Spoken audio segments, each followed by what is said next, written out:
Quiz and ഫാക്സിൻ്റെ മറ്റൊരു വീഡിയോയിലേക്ക് എല്ലാവർക്കും സ്വാഗതം.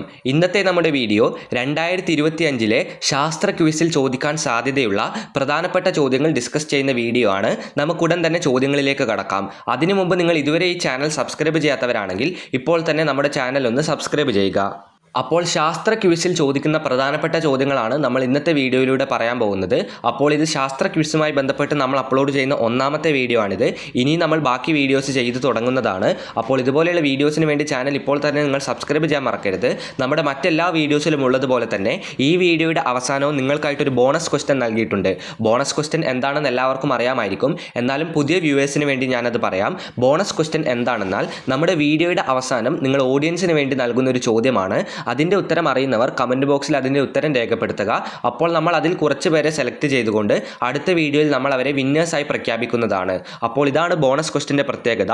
താല്പര്യമുള്ളവർ ഒന്നാമത്തെ ചോദ്യത്തിലേക്ക് കടക്കാം. മനുഷ്യ ശരീരത്തിൽ ഏറ്റവും കൂടുതലുള്ള ലോഹം ഏതാണ്? അതായത് മനുഷ്യൻ്റെ ശരീരത്തിൽ ഏറ്റവും കൂടുതലുള്ള മെറ്റൽ ഏത്?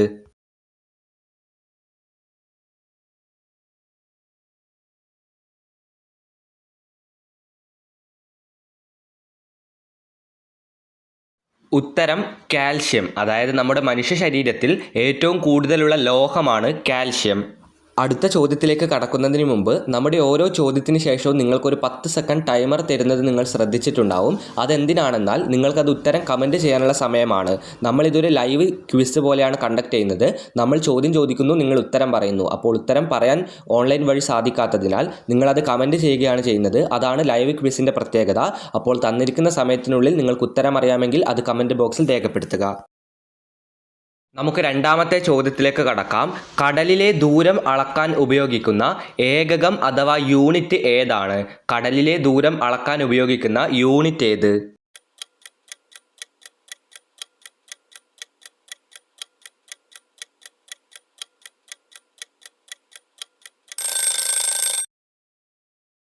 ഉത്തരം നോട്ടിക്കൽ മൈൽ. അതായത് കടലിലെ ദൂരം അളക്കാൻ ഉപയോഗിക്കുന്ന യൂണിറ്റാണ് നോട്ടിക്കൽ മൈൽ. ഒരു നോട്ടിക്കൽ മൈൽ എന്നാൽ 1.85 കിലോമീറ്റർ ആണ് എന്നുകൂടി നിങ്ങൾ ഓർത്ത് വയ്ക്കുക. അതായത് കടലിലെ ദൂരം അളക്കാൻ ഉപയോഗിക്കുന്ന യൂണിറ്റാണ് നോട്ടിക്കൽ മൈൽ. ഒരു നോട്ടിക്കൽ മൈൽ എന്നാൽ 1.85 കിലോമീറ്റർ. മൂന്നാമത്തെ ചോദ്യത്തിലേക്ക് കടക്കാം. സൂര്യനിൽ ഏറ്റവും കൂടുതലുള്ള മൂലകം അഥവാ എലമെന്റ് ഏതാണ്? സൂര്യനിൽ ഏറ്റവും കൂടുതൽ അടങ്ങിയിരിക്കുന്ന മൂലകം ഏത്?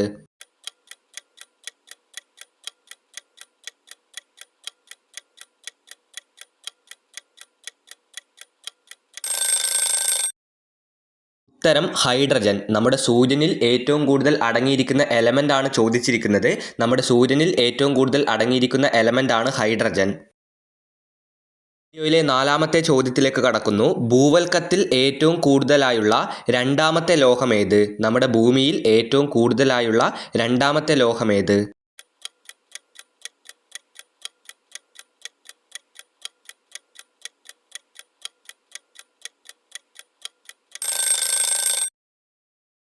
നമ്മുടെ ഭൂവൽക്കത്തിൽ ഏറ്റവും കൂടുതലായുള്ള രണ്ടാമത്തെ ലോഹം എന്ന ചോദ്യത്തിൻ്റെ ഉത്തരം ഇരുമ്പാണ്. അതായത് നമ്മുടെ ഭൂമിയിൽ ഏറ്റവും കൂടുതലുള്ള രണ്ടാമത്തെ ലോഹം ഇരുമ്പാണ്. അപ്പോൾ സ്വാഭാവികമായിട്ടും നിങ്ങൾക്കൊരു ഡൗട്ട് ഉണ്ടാവും, ഭൂവൽക്കത്തിൽ ഏറ്റവും കൂടുതലുള്ള ലോഹം ഏതാണ്? അതിൻ്റെ ഉത്തരം അലൂമിനിയമാണ്. അപ്പോൾ രണ്ട് കാര്യങ്ങൾ ഓർത്തു വയ്ക്കുക. നമ്മുടെ ഭൂവൽക്കത്തിൽ ഏറ്റവും കൂടുതൽ ആയുള്ള ലോഹം അലൂമിനിയമാണ്. രണ്ടാമത്തേതാണ് ഇരുമ്പ്. നമുക്ക് അടുത്ത ചോദ്യത്തിലേക്ക് കടക്കാം. ഹൈഡ്രജൻ ബോംബ് സ്ഫോടനത്തിൻ്റെ ഫലമായി രൂപം കൊള്ളുന്ന വാതകം ഏതാണ്?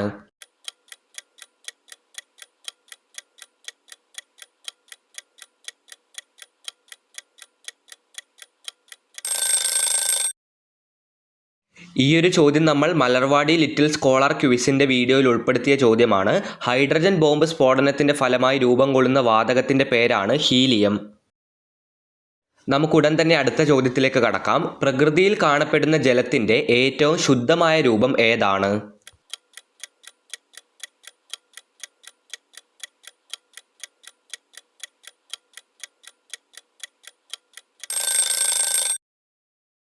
പ്രകൃതിയിൽ കാണപ്പെടുന്ന ജലത്തിൻ്റെ ഏറ്റവും ശുദ്ധമായ രൂപം മറ്റൊന്നുമല്ല, മഴവെള്ളം തന്നെയാണ്. അതായത് നമുക്ക് ലഭിക്കുന്ന മഴവെള്ളമാണ് പ്രകൃതിയിൽ കാണപ്പെടുന്ന ജലത്തിൻ്റെ ഏറ്റവും ശുദ്ധമായ രൂപം. വീഡിയോയിലെ അടുത്ത ചോദ്യം, ഭൂപടങ്ങളിൽ തരിശുഭൂമിയെ രേഖപ്പെടുത്താൻ ഉപയോഗിക്കുന്ന നിറം ഏതാണ്? അതായത് നമ്മുടെ മാപ്പുകളിൽ തരിശുഭൂമിയെ രേഖപ്പെടുത്താൻ ഉപയോഗിക്കുന്ന നിറം ഏത്?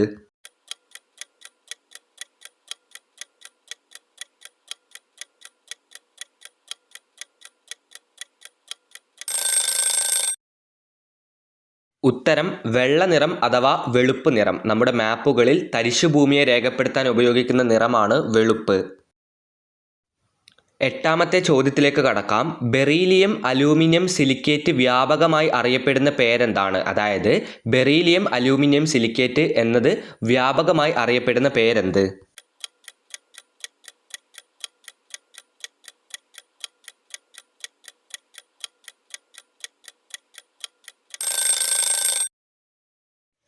ബെറീലിയം അലൂമിനിയം സിലിക്കേറ്റ് വ്യാപകമായി അറിയപ്പെടുന്ന പേരാണ് മരതകം അഥവാ എമറാൾഡ്. ഈ ഒരു ചോദ്യം മറ്റൊരു രീതിയിൽ ചോദിക്കാം. എമറാൾഡിൻ്റെ കോമ്പോസിഷൻ എന്ത്? അങ്ങനെയാണെങ്കിൽ അതിൻ്റെ ഉത്തരം ബെറീലിയം അലൂമിനിയം സിലിക്കേറ്റ് ആണ്. നമുക്ക് ഒൻപതാമത്തെ ചോദ്യത്തിലേക്ക് കടക്കാം. വേരുകൾ വലിച്ചെടുക്കുന്ന ജലം ഇലകളിൽ എത്തിക്കുന്ന സസ്യകലകൾ ഏതാണ്? വേരുകൾ വലിച്ചെടുക്കുന്ന ജലം ഇലകളിലേക്ക് എത്തിക്കുന്ന സസ്യകലകൾ ഏത്?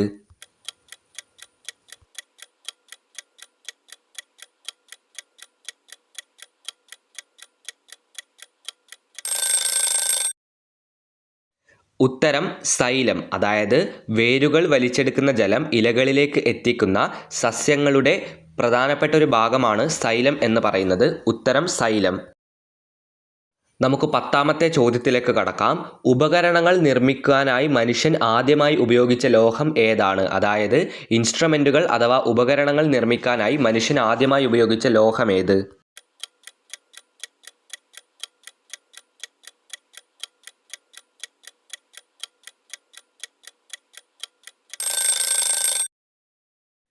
ഇതിൻ്റെ ഉത്തരം കുറേ കുട്ടികൾ ഇരുമ്പ് അഥവാ അയേൺ എന്നൊക്കെ കമൻറ്റ് ചെയ്യാറുണ്ട്.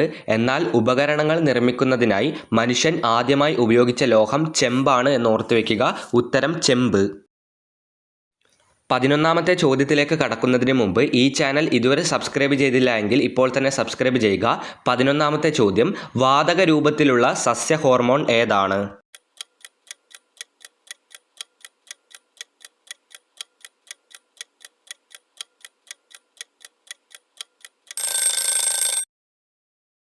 വാതക രൂപത്തിലുള്ള സസ്യ ഹോർമോൺ എത്തിലിനാണ്. അതായത് വാതക രൂപത്തിലുള്ള സസ്യ ഹോർമോൺ അഥവാ പ്ലാന്റ് ഹോർമോണാണ് എത്തിലിൻ.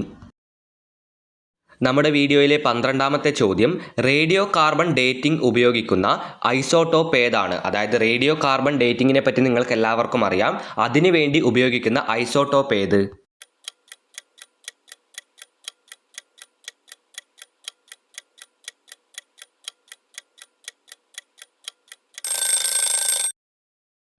ഉത്തരം കാർബൺ 14. അതായത് റേഡിയോ കാർബൺ ഡേറ്റിങ്ങിന് വേണ്ടി ഉപയോഗിക്കുന്ന കാർബണിൻ്റെ ഐസോട്ടോപ്പാണ് കാർബൺ 14. വീഡിയോയിലെ അടുത്ത ചോദ്യം, ചുവന്ന രക്താണുക്കളുടെ ശരാശരി ആയുസ് എത്ര ദിവസമാണ്? റെഡ് ബ്ലഡ് സെൽസിൻ്റെ ശരാശരി ആയുസ് എത്ര ദിവസം?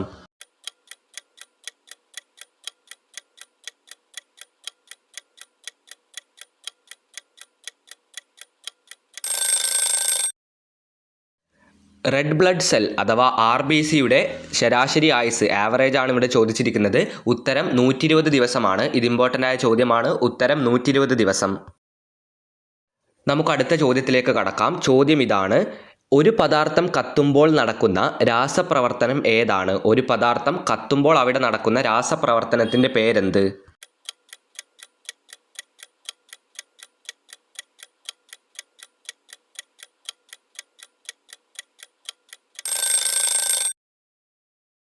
ഉത്തരം ഓക്സീകരണം. അതായത് ഒരു പദാർത്ഥം കത്തുമ്പോൾ അവിടെ നടക്കുന്ന രാസപ്രവർത്തനത്തിൻ്റെ പേരാണ് ചോദിച്ചിരിക്കുന്നത്. ചോദ്യത്തിൻ്റെ ഉത്തരം ഓക്സീകരണം.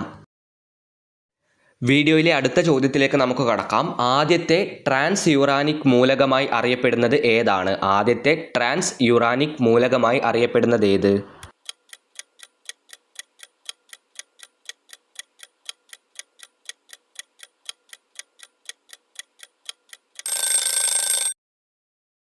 ഉത്തരം നെപ്റ്റ്യൂണിയം. അതായത് ആദ്യത്തെ ട്രാൻസ് യുറാനിക് മൂലകമായി അറിയപ്പെടുന്ന മൂലകമാണ് നെപ്റ്റ്യൂണിയം. നമുക്ക് അടുത്ത ചോദ്യത്തിലേക്ക് കടക്കാം. ഏറ്റവും ഉയർന്ന തിളനിലയുള്ള മൂലകം ഏതാണ്? ഏറ്റവും ഉയർന്ന തിളനിലയുള്ള മൂലകം ഏത്?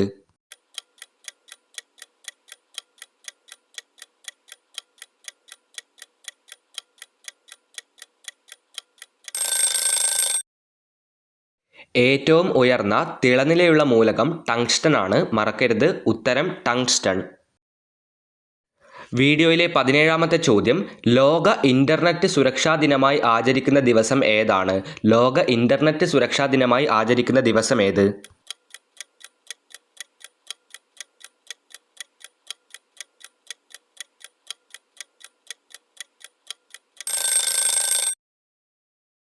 ഉത്തരം ഫെബ്രുവരി 6-ാം തീയതി. ലോക ഇൻ്റർനെറ്റ് സുരക്ഷാ ദിനമായി ആചരിക്കുന്ന ദിവസമാണ് ഫെബ്രുവരി 6. നമുക്ക് അടുത്ത ചോദ്യത്തിലേക്ക് കടക്കാം. 18ാമത്തെ ചോദ്യമാണിത്. ബ്രോങ്കൈറ്റിസ് രോഗം ബാധിക്കുന്ന ശരീരത്തിലെ അവയവം ഏതാണ്? ബ്രോങ്കൈറ്റിസ് രോഗം ബാധിക്കുന്ന ശരീരത്തിലെ അവയവം ഏത്?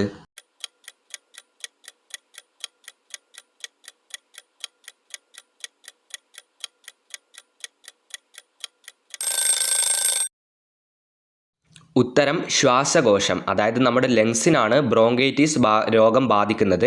18ാമത്തെ ചോദ്യത്തിൻ്റെ ഉത്തരം ശ്വാസകോശം. വീഡിയോയിലെ 19ാമത്തെ ചോദ്യത്തിലേക്ക് കടക്കാം. ശരീരത്തിലെ തപാൽ ഓഫീസ് എന്ന് വിളിക്കപ്പെടുന്ന മസ്തിഷ്ക ഭാഗം ഏതാണ്? അതായത് നമ്മുടെ തലയ്ക്കുള്ളിലെ ശരീരത്തിലെ തപാൽ ഓഫീസ് എന്ന് വിളിക്കപ്പെടുന്ന ഭാഗം ഏത്?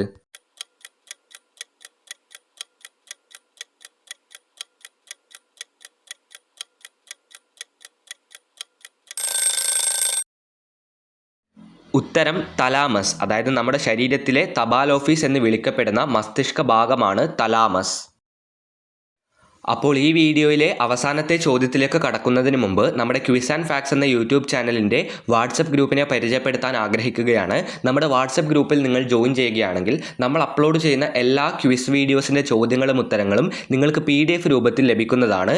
ഈ PDFകൾ ഉപയോഗിച്ചുകൊണ്ട് നിങ്ങൾക്ക് എളുപ്പത്തിൽ ഈ ചോദ്യങ്ങളും ഉത്തരങ്ങളും റിവൈസ് ചെയ്യാൻ സാധിക്കും. നിങ്ങളിത് എഴുതിയെടുക്കേണ്ട ആവശ്യമില്ല. അപ്പോൾ ഇത്തരത്തിലുള്ള PDFകൾ ലഭിക്കുവാനായി നമ്മുടെ വാട്സപ്പ് ഗ്രൂപ്പിൽ ജോയിൻ ചെയ്യുക. ലിങ്ക് താഴെ ഡിസ്ക്രിപ്ഷൻ ബോക്സിൽ നൽകിയിട്ടുണ്ട്. ഈ PDFകൾ അയച്ചു കൊടുക്കുന്നത് മാത്രമല്ല നമ്മൾ ഈ ഗ്രൂപ്പുകളിൽ ചെയ്യുന്നത്, നമ്മൾ ഗൂഗിൾ ഫോം ക്വിസുകളും പ്രാക്ടീസ് ക്വിസുകളൊക്കെ കണ്ടക്ട് ചെയ്യാറുണ്ട്. അപ്പോൾ അതിലൊക്കെ താല്പര്യമുള്ള വിദ്യാർത്ഥികളാണ് നിങ്ങളെങ്കിൽ ഗ്രൂപ്പിൽ നിങ്ങൾക്ക് ജോയിൻ ചെയ്യാം. ലിങ്ക് താഴെ ഡിസ്ക്രിപ്ഷൻ ബോക്സിൽ നൽകിയിട്ടുണ്ട്. ഈ വീഡിയോയിലെ 20ാമത്തെ ചോദ്യം, അതായത് ഈ ചോദ്യം കഴിഞ്ഞാലുടൻ ബോണസ് ക്വസ്റ്റ്യൻ ആണ്. 20ാമത്തെ ചോദ്യം ഇതാണ്. പയോറിയ രോഗം ശരീരത്തിൻ്റെ ഏത് ഭാഗത്തെയാണ് ബാധിക്കുന്നത്? പയോറിയ എന്ന രോഗം ശരീരത്തിൻ്റെ ഏത് ഭാഗത്തെ ബാധിക്കുന്നു?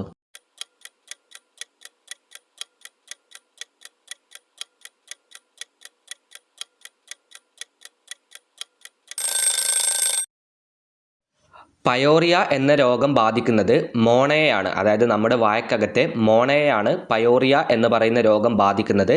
ഉത്തരം മോണ. ഇനി നമുക്ക് ഈ വീഡിയോയിലെ ബോണസ് ചോദ്യത്തിലേക്ക് കടക്കാം. ചോദ്യം വായിച്ച ഉടൻ തന്നെ ഉത്തരം അറിയുന്ന എല്ലാവരും കമൻറ്റ് ബോക്സിൽ ഉത്തരം രേഖപ്പെടുത്തുക. ബോണസ് ചോദ്യം ഇതാണ്. ഓസ്റ്റിയോപോറോസിസ് എന്ന രോഗം ബാധിക്കുന്ന ശരീരഭാഗം ഏതാണ്? നിങ്ങൾക്ക് ഉത്തരം അറിയാമെങ്കിൽ ഉത്തരം കമൻറ്റ് ബോക്സിൽ രേഖപ്പെടുത്തുക. ഉത്തരത്തിൻ്റെ കൂടെ നിങ്ങളുടെ പേര് കൂടി രേഖപ്പെടുത്താൻ മറക്കരുത്. പേര് രേഖപ്പെടുത്തിയാൽ മാത്രമേ നിങ്ങൾ ആരാണെന്ന് മനസ്സിലാവുകയുള്ളൂ. അതുകൊണ്ട് നിർബന്ധമായും നിങ്ങളുടെ കമൻറ്റിൻ്റെ കൂടെ നിങ്ങളുടെ പേര് രേഖപ്പെടുത്താൻ മറക്കരുത്. അപ്പോൾ ഈ ഒരു ചോദ്യത്തിൻ്റെ ഉത്തരവും അതുപോലെ തന്നെ ബോണസ് ക്വസ്റ്റ്യൻ്റെ വിന്നേഴ്സിനെ നമ്മൾ അടുത്ത വീഡിയോയിലായിരിക്കും പ്രഖ്യാപിക്കുക. അപ്പോൾ അടുത്ത വീഡിയോയ്ക്ക് വേണ്ടി വെയിറ്റ് ചെയ്യുക.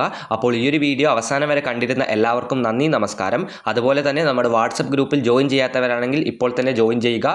അപ്പോൾ ഈ ചാനൽ ഇതുവരെ സബ്സ്ക്രൈബ് ചെയ്യാത്തവർ ഇപ്പോൾ തന്നെ സബ്സ്ക്രൈബ് ചെയ്യുക. ഒരിക്കൽ കൂടി ഈ വീഡിയോ അവസാനം വരെ കണ്ടിരുന്ന എല്ലാവർക്കും നന്ദി, നമസ്കാരം.